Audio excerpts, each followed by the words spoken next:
everyone, welcome to my review of my 13 weeks out. If you watched my last video, you know that I started at that week with 126 pounds. Well, for week 13, the my weight was all over the place because it was the week before my cycle starts, which I've started.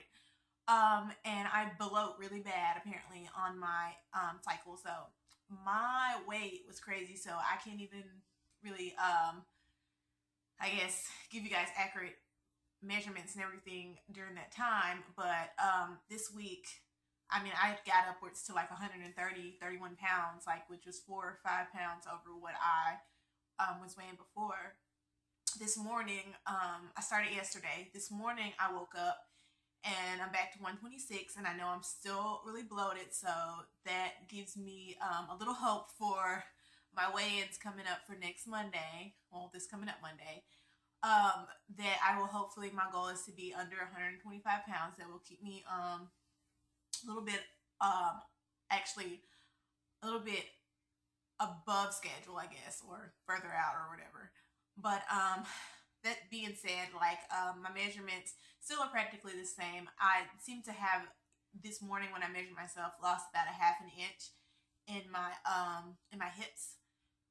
Waist is still the same, which I'm fine with, 24. So right now I'm measuring at 35.5, which gives me hope that everything's still working, and just my yucky period is making things difficult. So I don't really count I guess last week as my documentation as anything. So that being said, this week I wanted to offer a couple of tips that that I use to help me get through cardio. That's what I wanted to talk about. As far as cardio, I'm still just doing like 7 days a week, 30 minutes, which doesn't seem like a lot, but it can get tiresome, and like, you can only do so much before you're just kind of like, So I'm trying to keep it fresh and like interesting for me. Some of the things I do, one thing that I do is I'll download music, not like just, some music that you like to listen to while you're working out. I download my favorite songs, the songs that no matter when they come on, I can't do nothing but sing along to them. And I download those and I put them to a playlist and I play them and I sing along with them, because I don't know, everybody has those songs that, like I said, they help, they really help. Like, I'll just listen to those, my favorite top however many songs. I'll try to average out the time to write it, 30 minutes or whatever. And I'll listen to them and I'll just go. So that's one thing that I do, but that only works for so long. Sometimes I will go through and find YouTube videos of all type of bikini posing, discussions, tips, tricks from other people, and I'll just add them to my watch later list. And I'll watch it while I'm on the on the treadmill or the elliptical, and that way it kind of keeps me motivated while I'm doing this. It kind of keeps me focused. I'm like, okay, and I'm learning things and picking up things, or things that makes me think or whatever. So that helps me too. And the third thing is, I know that my cardio will increase a little bit more, and I've already started, is I've downloaded a couple of episodes of American Horror Story. Like, I've heard so much about it, and I've never watched any of it, and I kind of always wanted to watch it, but I didn't, because I didn't want to start in the middle of the season. So I decided if I, start with that and just watch a little bit of it each cardio session, that way it'll give me something to, to kind of look forward to as far as cardio. But I try to leave it strictly to cardio, not when I get home and stuff, or my free time here. I want to give me a reason to look forward to cardio, if you know what I mean. So those are some things that I'm doing right now that I find very useful to help me get through my cardio sessions. Let's see, what else would I like to talk about? Any other tips that I have for you guys? I wanted to add that I currently am happy that maybe my body has adjusted to my body fat percentage dropping this cycle time. last night, I didn't sweat in my sleep. So, yay! I've been dreading my cycle every time, because I do, like I said, I was having really bad night sweats and I would get crappy sleep, and it's just, ugh, it made my cycle worse than it ever has been. I could take the cramps, I could take the bloating, I could take the back pain, I could take the heavy tits, and which is another thing. I'm gonna get to that in a second. But the night sweats, I slept perfectly fine last night, all the way through, not sweating. So that was a big bonus.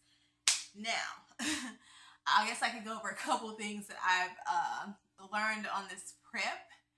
My boobs, they're decreasing at a rapid rate. It doesn't happen, I know, to everybody, but it's something that is very disappointing. Because you definitely want to hold on to as much as you can up here, but I've already noticed a significant decrease in my boobage, which, it's understandable since, it is just mostly fat. But I was really hoping to hold on to them a little bit longer, so that was kind of disappointing when I kind of noticed it the other day when I was taking a couple gym selfies, and I was like, oh God, I'm looking really, really flat chested. And I mean, given I did have a sports bra on, but typically, I still, I mean, I still have a little more up there. So that's one thing that is not something you will be looking forward to on prep, is boobage, sausage. Another thing that I have learned, I guess, on prep is peanut butter is your best friend. Like, I look forward to my meals with the peanut butter in them. I eat them like it's a delicacy. I will sometimes take it and eat it with a fork, like little bitty pieces at a time, the little tablespoon, and I'll just eat a little bit of time, and it's just to make it last a little bit longer. That's pretty much all I had to look forward to in my prep. So that's another thing that I've learned. What else have I learned on my prep? That consistency is definitely key. You will definitely spend your entire day, like, basically around what time you eat, to plan accordingly, like whatever you're about to do today. I always pack an extra meal no matter what, even if I know like my work day is only going to take me through X amount of meals. I always pack an extra one just in case, because you just never know what happens, or when you might have to stay late, or just whatever. So that's a good tip to do. Just, even though you might have scheduled out a certain amount, just pack that extra meal just in case. It's better to be safe than sorry. Other than that, this was pretty short.